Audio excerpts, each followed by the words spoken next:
Well, happy Father's Day to all the fathers. Amen. I want to say a special happy Father's Day to my father again. And you've been a blessing to me personally, to my family, to this church. And we're all here because of you, because of God, but because you answered the call of God. So we want to thank you for that. So yeah. And we have a special gift for you men today. For the fathers today in particular, the message today is going to come from a book by Dr. Abe R. Bernard. And the title of the book is Four Things Women Want from a Man. And it's going to be tied to the sermon today. We have 75 free copies after church for the fathers. So all you have to do is say you're a father, and you get a free copy. And you can't send your spouse, so you can't send your kids. You have to go personally and pick it up. And we had some for sale for those who aren't fathers, but we sold out of the book. So if you want to get a book and you're not a father, you can buy them on Amazon, or you can download them to your Kindle for a few dollars cheaper. So Dr. Bernard will actually be coming to our church in October. And if you have not heard him speak in person, you are in for a treat. He has a church in New York. I think it's the biggest church in the States, 37,000 people. And we've known him for a very long time. And his church was big when we first met him, but it grew even more. And so anyway, and on the back of your notes, there's obviously the title of this book, but there's also some YouTube links where he's expounding on the contents of the book, which we're going to expound on today as well. Before I get into the message, I just want to give a brief reminder, actually, for those of you who've been pondering doing our parenting classes. They are going to be starting next month, and if you've been on the fence, I encourage you to sign up. You can sign up online, even if you've been a parent for a very long time. And even though I'm a preacher, I have a doctorate degree, I went through the class, and I learned so much, and I'm not finished learning. I'm actually still rereading the books and the materials that I got. The class is a gift to you as a parent. And so even if you are a parent that has your skills refined, you may enjoy the class because you may want to teach other parents, and this class will help you to do that, be more effective in giving them strategies and techniques. Even if it's somewhat of an inconvenience, it's worth it. Amen. So consider signing up. You can sign up online. There will actually be an orientation next Sunday, and more details for that will follow, particularly if you sign up. But if you're on the fence in particular, you want to maybe go to that orientation and have some people answer some questions in person. With that said, we're going to get into our message today, which is 4 things that give a man swag. 4 things that give a man swag. And let me tell you, brothers, you were built for swag. If we think about swag in the right way, of course. The origin of the word swag comes from the word swagger, which swagger actually has both a negative and a positive connotation, because swagger is referring to a very confident and typically arrogant or aggressive gait. So a person with a lot of confidence, but they're arrogant, okay? Now, our contemporary use of the word swag has more positive connotation. So bold self-assurance of style or manner. It's a person who has that kind of it factor, where there's a confidence that is clearly not coming from their title or their fame or their money or their possessions. They just kind of have a charisma, which we just think is cool. There's a kind of gravitas, a weightiness to your presence when you walk in the room. It's almost like the way some people, well, there's certainly well-known people we think of this way. When I watch a lot of sports, and I have people on television talk about, say, a person like Magic Johnson or LeBron James or Kobe Bryant. When they enter the room, it's like the oxygen leaves. Without them saying anything, you sense their gravitas, right? There's a swagger. People would describe President Obama that way. There was a kind of swagger or swag to his gait, right? Well, every man is built for that. Regardless of your past or your history, there's something in you that is calling for that swag.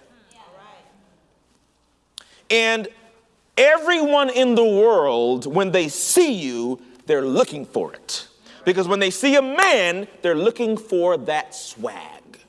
It's almost like when you get into a boat, you expect the boat to float. Why? Because it's a boat. It was built for that. When you get into a car, You expect to turn on the engine and drive. Why? Because it was built for that. So when people see you, they have a certain set of expectations, regardless of your upbringing, if you had a good upbringing, a bad upbringing, good stuff or bad stuff, regardless, because you're a male, people have the expectation. Because intuitively they say you were built for that. Where's your swag? Now, it turns out that the four things that give a man swag are also the four things women want from a man. Because women were built to help cultivate the swag in a man. That's why men, the women in your life are constantly in your business, in your stuff. They're looking for that swag. They're looking for ways to refine you and to get you to a place where they see that swagger. They can't help it. That's how they were built. To respond to you in that particular way. Now, Dr. Bernard wrote this book. He's a pastor, and he wrote it because, you know, when you're a pastor, you get to get all the backstories. You know, when you see things that happen to people, and some people are like, man, I don't know why that happened. Man, why did God let that happen? If you're a pastor, you're not as surprised by things. Now, you may not give the backstory because it ain't everybody's business, but you have backstory, so you have a better insight into why things happen to people. Well, Dr. Bernard, after years of counseling, he was just collecting all of the comments that women who had problems with their men were saying, and they fell into four categories, which we're going to talk about. But before I get into that, what I'm going to say is that this book is written, I'm quoting Dr. Bernard here, it's a book written to women, but for men. It's designed to give women a framework with which to make better choices in their relationships with men. And it's also designed to give men a standard with which to measure their own manhood. Now, let's go to this first quote here. My message today is going to quote a bit from his book, but also from the scripture and also some of my own insights. I want to start with this first quote here that's arresting here. It says, every woman craves, I'm quoting him, a relationship with a real man. She might be temporarily satisfied with someone less mature, but at the end of the day, a woman wants to be with a real man. So that begs the question. Amen. Let's get some claps for that. And they can't help it. That's how they were built. That's how they were built. They're looking for a real man. But see, that begs the question, what is a real man? Everybody has an opinion these days. Have you noticed? I can't provide a definition of manhood that suits everyone, because masculinity is expressed in all kinds of ways. I can't provide a definition of manhood that is not a broad generalization, and that while resonating with many, may not resonate with others. Masculinity has many different styles and expressions, and, quote, becoming a man is not a one-time event. We're always becoming men. It's ongoing. Ongoing. But while masculinity may not have a definition, it does have a purpose. God made males on purpose. He made females on purpose. He didn't roll the dice. He didn't flip a coin. He didn't just kind of throw a dart on a chart and say, oh, let's do that. He did it on purpose. And let me let you in on a little something here. God does what he wants to do. He doesn't do what he doesn't want to do. He does what he wants to do. So if you exist as a male, if you're a male, God wanted you to be one. That was his idea. You didn't create yourself. That wasn't your idea. You didn't ask for it. You're a male because God said, I want you to be a male. And why? Because a male has a purpose that intuitively the world is looking for.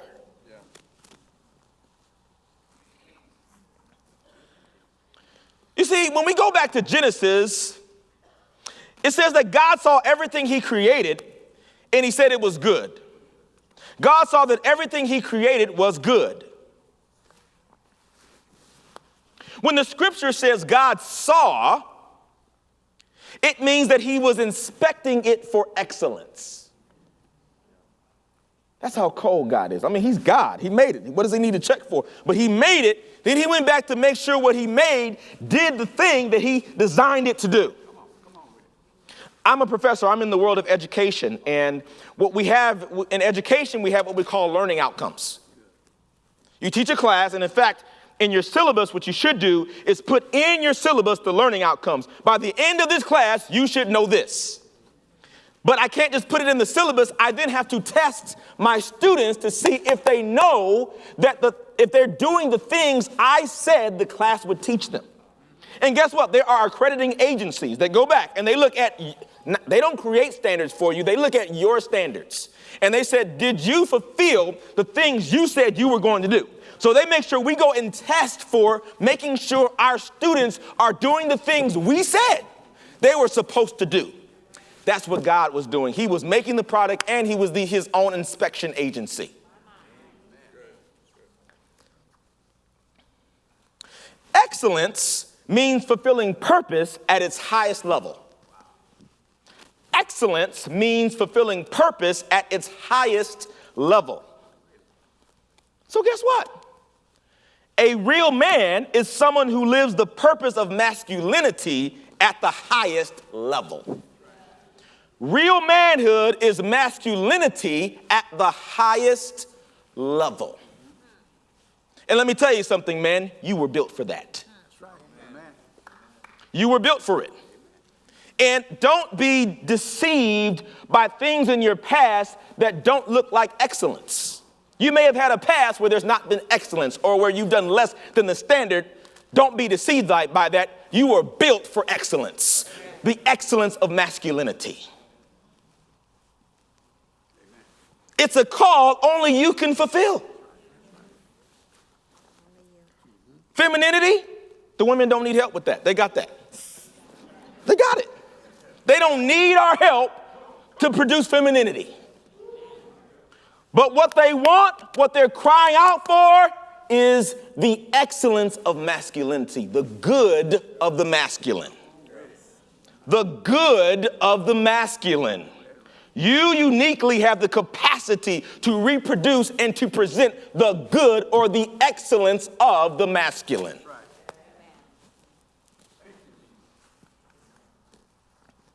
If we want to know the purpose of anything, we must look at its creator's intent.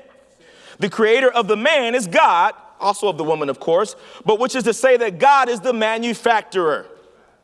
You can take your Honda to a non-authorized dealer if you want to. It'll probably be cheaper, but they are not the manufacturer. So you have to take it there at your own risk.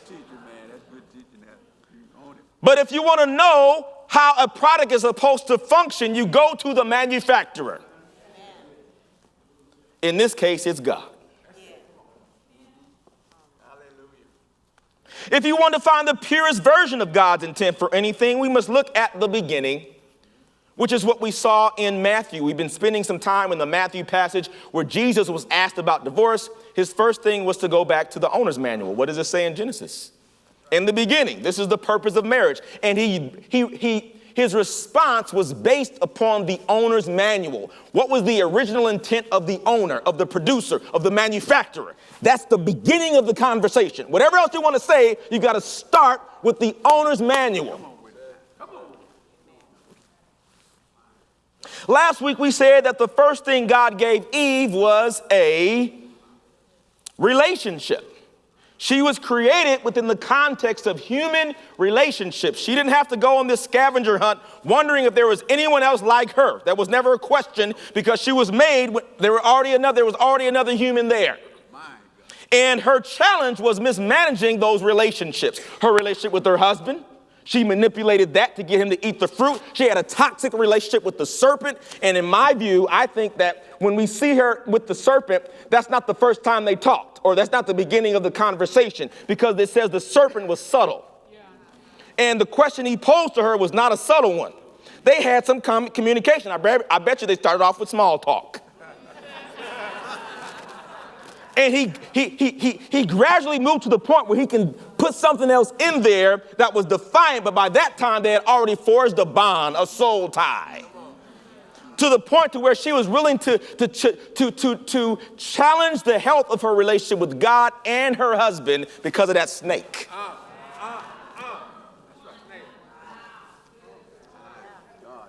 But that's how he got her. Communication, relationship. And then if you look at her curse, it's all tied to relationships. Her relationship with the serpent, her relationship with her children, her relationship with her husband. That's all the detail of that curse. Relationships. Adam was different. He was not created within the context of human relationships. The first thing God gave Adam was responsibility. First thing. Here's the garden. Take care of it. Here are the animals. Name them. And that was a task. Because he wasn't just calling them Spot and Dino. He had to actually evaluate them based upon their function and their category and give them a name appropriate to their role in the ecosystem. So it was an intensive process. So what are the qualities of a responsible man? The same things that give a man swag and the same things a woman is looking for in a man. They're all the same.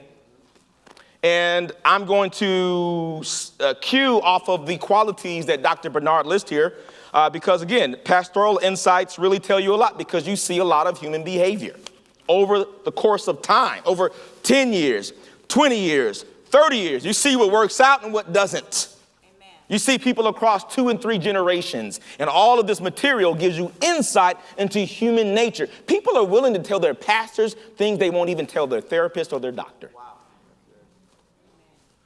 So when Dr. Bernard, who's a pastor, talks about this, he's talking from insight about people's lives. Amen. So here are the qualities he mentions that are also in the book. Maturity, decisiveness, consistency, strength. The 4 things women were looking for. He collected all the comments, and these were the 4 things that kept coming out as a deficit when they were concerned about the men in their lives. Maturity, decisiveness, consistency, strength. Say it with me. Maturity, decisiveness, consistency, strength. Again, maturity, decisiveness, consistency, strength. One more time. Maturity, decisiveness, consistency, strength. Ladies, that's how you know you found a man. Which means somebody ain't the one.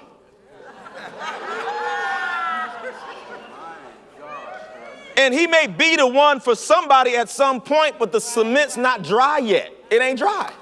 It's cement. He's designed to be slab so that you can build a house, but it ain't dry yet. You can't walk on it yet. He ain't ready for you. And so you have to use discernment. Don't worry about what they talking about, what they being about. And you don't have to ask a whole lot of questions. You just got to use it. You can already see the pattern.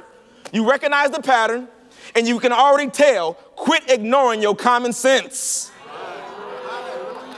Because you got common sense in every other area, and then when it comes to this dude, what you doing? You're too smart for that. You're too smart for that. And brothers, this becomes a benchmark for you to measure yourself against true masculinity. And it's not hard because you're a man. As I told you, you're built for it. So you just got to tap into it by the power of the Holy Spirit. Amen. Let's go over each quality one by one. First of all, maturity.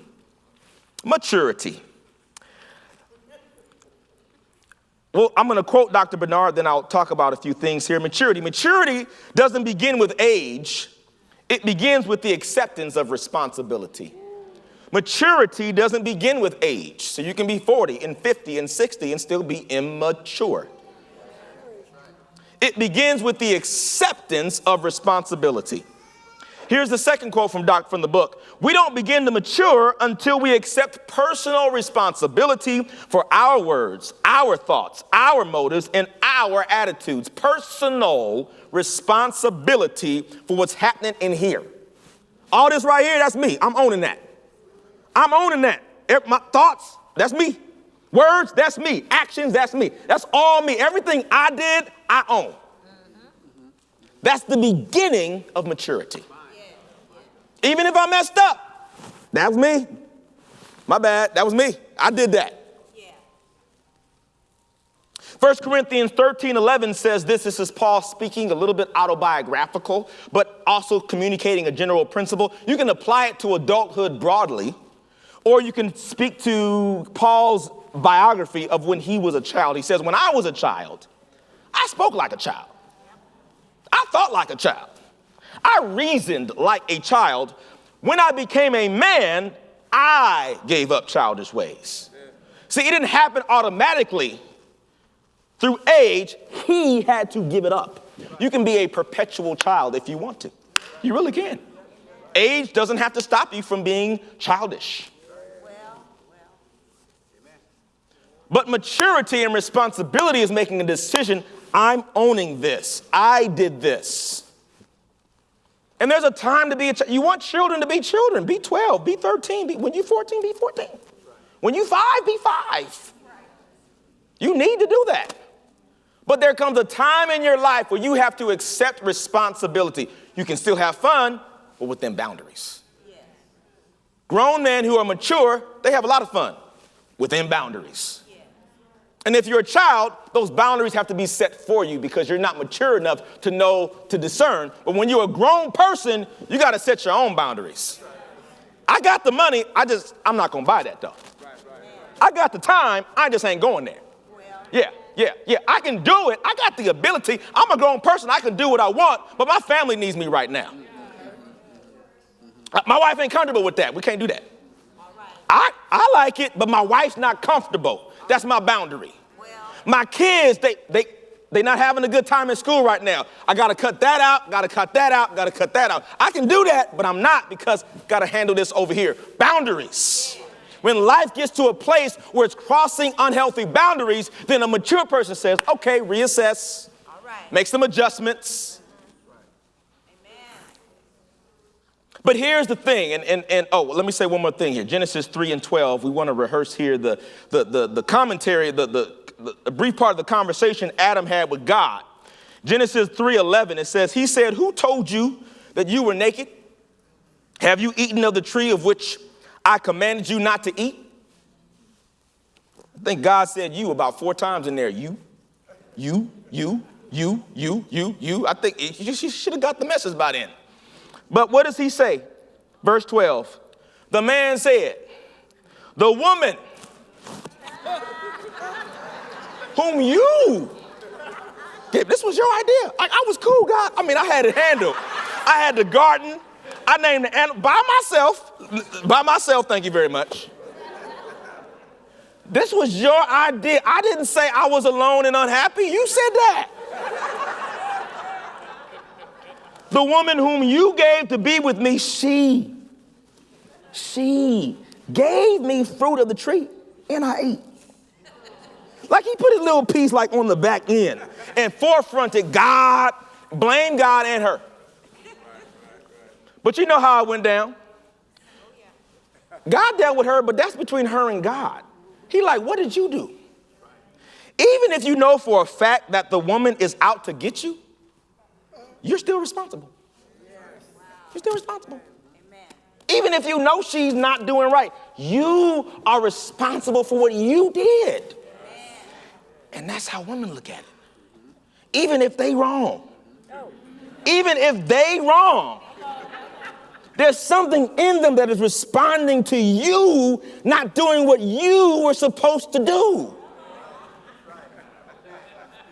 And it goes beyond the equity of it, and it's more responding to you're the male. That's right. Amen. And it's a different kind of response because there's almost this inherent sense of you're built for this.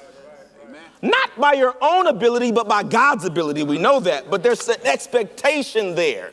Yeah. I was created to respond to the man in you, not the boy in you.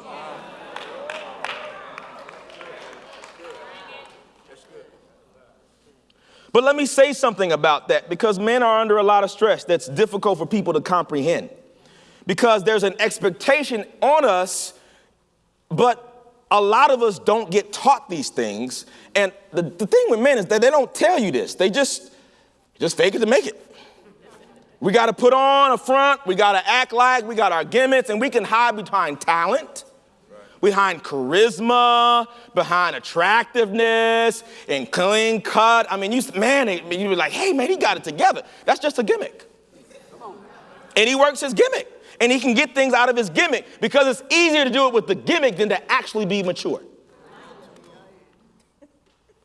But the problem is, well, why does he just say so? Because we get thrown under the bus when we say we're weak. The men get on our case. The other brothers get on, and the women get on our case. Don't you know? You should know by now. Didn't people raise you right? And you be like, actually, no. You gonna teach me? So there's not a space for men to be open and honest without being shamed. So they hurt women, but guess what? They hurting. They hurting hard. The movies make like the strip clubs and the bars look so glamorous, but it's a lot of lonely men in those places. Lonely. You know, because that picture of a woman, she can't reject you. She's easier to deal with. The woman they see at the club who's performing, she's not rejecting you. That's easier in their minds. Men are hurting. And when we bring up this subject, for some people it's encouragement. For other people, it's a source of shame and guilt and blame. And they go deeper into the hole. But let me tell you something about responsibility. Responsibility does not mean shame-worthy or blame-worthy or guilt-worthy. It's this. It means able to respond. Literally, that's what response able. Able to respond. So you may have had a hard life, but guess what? You're a man. You are able to respond. Dealt a bad hand. That's really bad. But guess what? You're a man. You are. Here's the trick, though. You want to respond with God's ability and not your ability. When Adam found out his wife ate the fruit, he should have been like, my wife is about to die. She just poisoned herself. God, what can we do about this? I mean, I know what the rule is. I get it. I don't know. I don't have an answer, but help me. And what Dr. Bernard puts in another book he wrote, another essay he wrote, is that Adam should have been prepared to die for his wife. That's what he should have done. He hadn't eaten the fruit yet. And I imagine if he had gone to God, my take on it is God would have told him, you got to die. And you bear the brunt of her sin so she can live. Is that not what Paul tells husbands and wives in the book of Ephesians? That men are to love their wives as Christ loved the church who died for it? God would have raised him up. He would have raised him. He would have told the same thing to Adam that he told Jesus. Do you love me? Do you trust me? I got you, son. I got you. You're going to die, but you're going to live. But instead of seeing the scope of his responsibility beyond himself, because responsibility is, well, let me get it in here. Let me say this. Responsibility begins from the inside out, not the outside in. Responsibility begins by looking inward, but is not complete until we also start looking outward. Right. Amen. A real man is constantly expanding his scope of responsibility. Why? Because if you ask yourself, how many things can I respond to? I didn't make that mess. I didn't do that. What that got to do with me? If it's in terms of blame and guilt and shame, nothing. But if in terms of responsibility, what can you do? You are what? Able to respond. Amen. Even if it ain't your mess that you personally did. A man with a sense of responsibility expands the scope. And he says, somehow in his mind, he says, I'm responsible for that. I didn't do it, but I'm responsible. A real man sees his responsibility as everything in his sphere of influence, not just what his job description says or what he's told to do. Now, I don't mean something irrational or unhealthy where there's a lot of things we can do, but if we did them, it would damage our health, our family, all the other kind of thing. I don't mean that. But I mean, there are things that stop thinking in terms of blame, shame, and guilt. Think able to respond, and I'm built for this. No one else is stepping up. Somebody's got to do it. Who's the person in charge? Don't worry, you. You. By default, you're the man in the room. Do something. And within the context of the gifts and talents you have. You may or may not be an A-type personality man. We promote the A-type personality man who's traditional leadership skills and, maybe tough and rough and barbecues and goes to football games, take the shirt off and paint the stuff on you, all that kind of stuff. That's great. But masculinity is expressed in all kinds of ways. It may look different. You don't have to have an A-type personality type, but within the context of your personality and your gifts, you have to respond. Yeah, that's good word. Whatever that looks like within the context of how you're built. Adam got technical with God instead of saying, I'm responsible. God, but how do we fix this? She ate it, but I'm responsible. Right. You gave me in charge of the garden. She's in it. I'm responsible. Yeah. Good word. Decisiveness.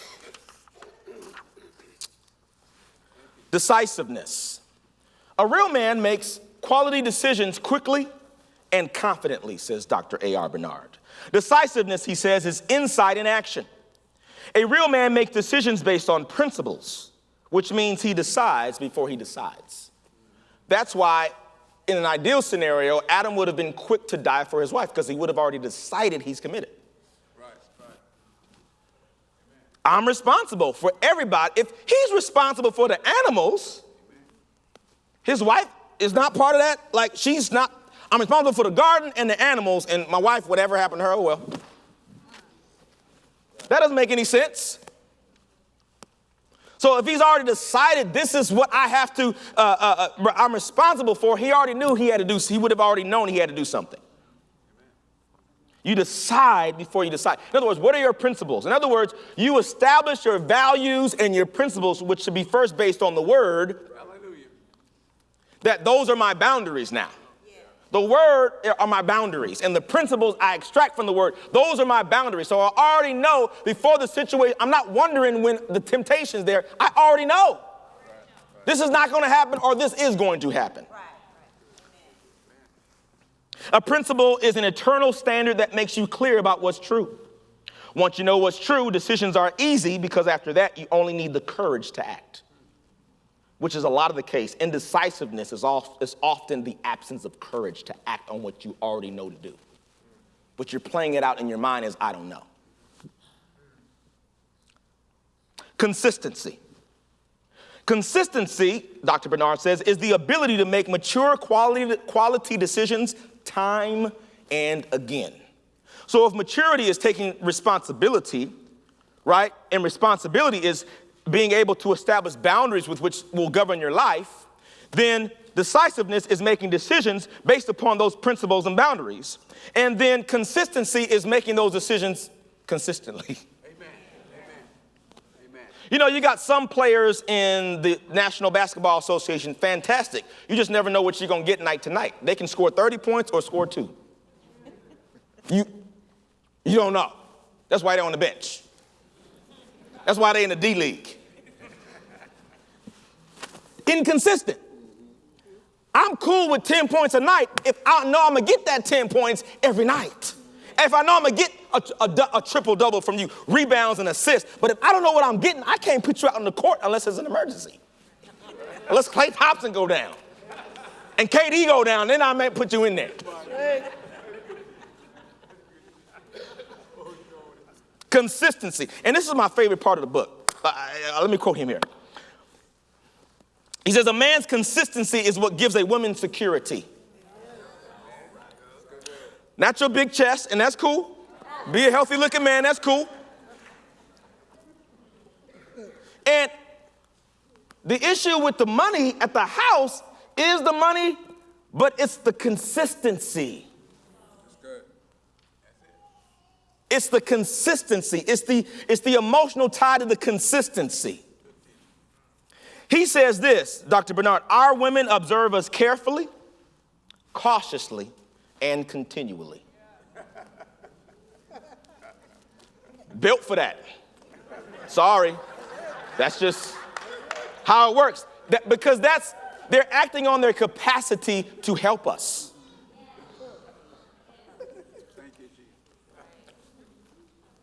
And this is my favorite one right here. He says, look, and I didn't put no lines or blanks. I just want you to see this, okay? Your woman knows your patterns of behavior, your patterns of language, and your patterns of decision making. Whenever you break any one of those patterns, you can be sure of two things. First, your woman has already noticed.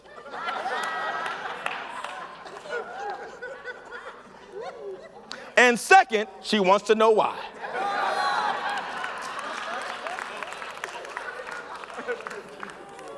Even if you're doing something right, she's like, well, what happened? Why you do that? Well, tell me more about that. It's like, and the dude's not even thinking of, his mind is somewhere else. It's like, why are you so curious?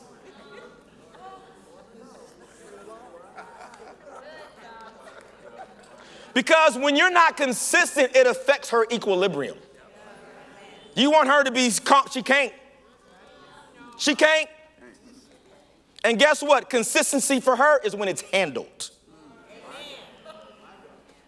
Not when you say like, I'm gonna take care, I got this, I'm gonna take care of it tomorrow. And she'll be okay, but she may say okay, but she won't actually rest until it's handled.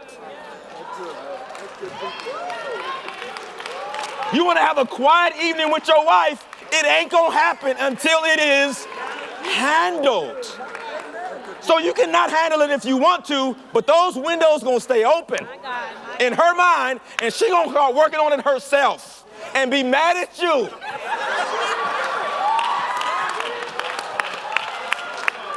So you can work on your timetable if you want to.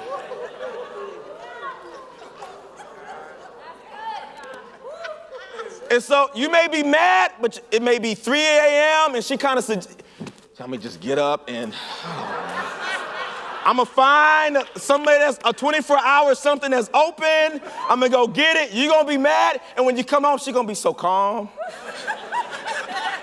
Oh, I mean, like, wow. I mean, it's night and day. Why? Because it's handled. That's all she wanna know. Is it handled?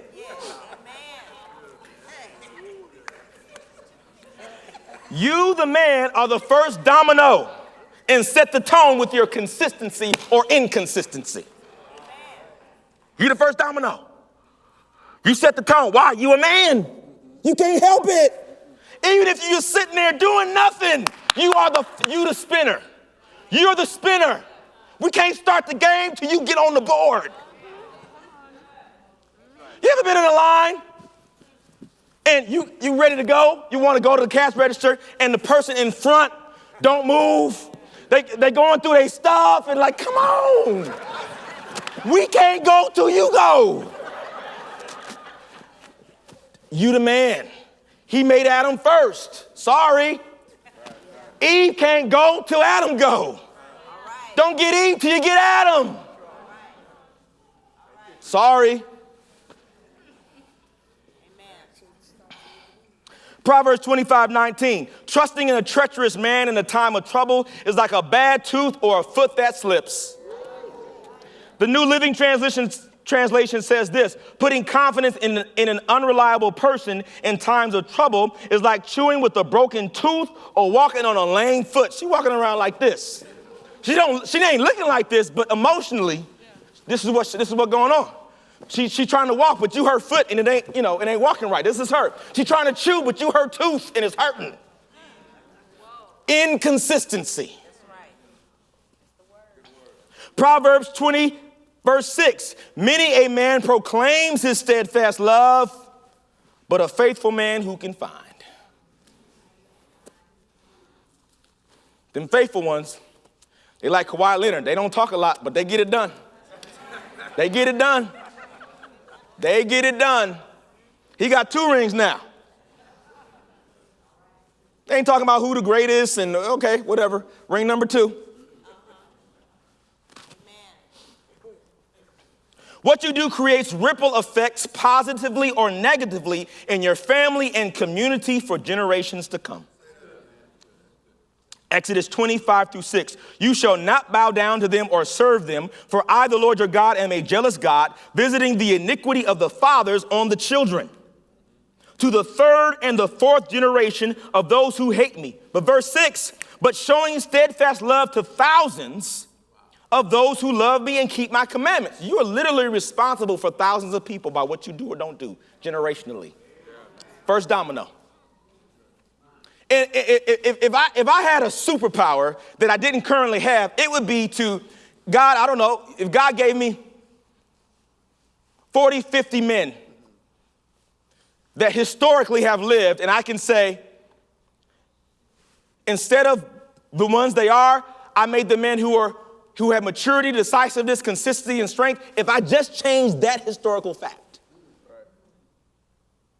our entire world would look different. Yeah.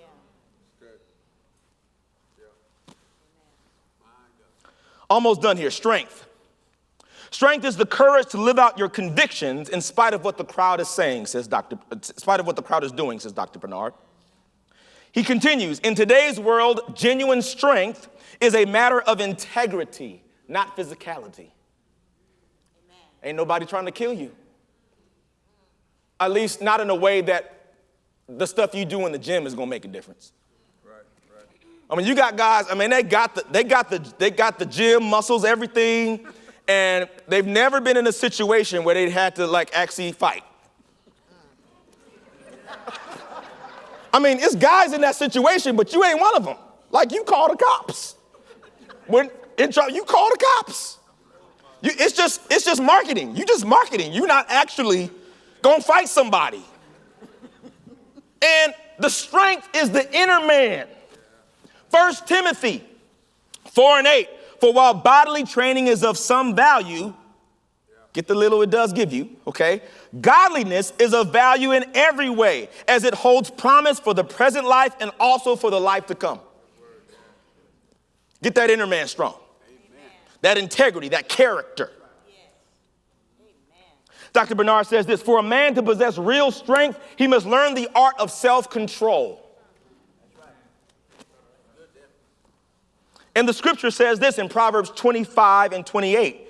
A man without self-control is like a city broken into and left without walls. Your fight is not with the external man who's going to rob your house at some point. It's with the inner man. Yeah. It's you fighting you. Be ready for that fight. That's the fight of a lifetime. You against you. How you going to handle that one? You need spiritual strength to fight the man that's acting crazy and out of control and want to hit somebody. You got to fight that man in you. Yeah. Beat that man with the word, with the spirit, with accountability, with trust in the Lord. Almost done here. A real man's strength, Dr. Bernard said, is demonstrated by his kindness and his gentleness. Gentleness is strength under control. Strength under control. I can throw it farther. I can. I'm not. My God. And people with confidence, they don't have to show all that all the time. They know what they can do. Right. They know what they can do. If I need to use it, I'll use it, but I'm not trying to impress you. I'm subtle. I'm getting you by surprise. I'm going to look like I can't do nothing. I'm going to be cool with it, but do something. Do something. I'll call you at the hospital later. But you go there if it's necessary. You're not looking for no fights. Proverbs 12:10. Whoever is righteous has regard for the life of his beast, but the mercy of the wicked is cruel. What it's saying here is how a man treats those he perceives to be weaker than him says a lot about him. How a man treats women and children says a lot about him. And it's one of the things that distinguished the masculinity of Jesus. He was countercultural. His masculinity was countercultural in many ways, but in one part because of, if you saw the Samaritan women and Mary Magdalene, and he told the children to come to him. Men didn't do that stuff in that society. Many of the men who have received negative attention in the media over the last couple of years have been because how they have treated women and children. Wow. Good word. Your family is the test of your strength. And if you're a single man, the people around you, the women and children in your life, they are the test of your strength. Because it requires you to beat the old nature in you and let the new nature emerge.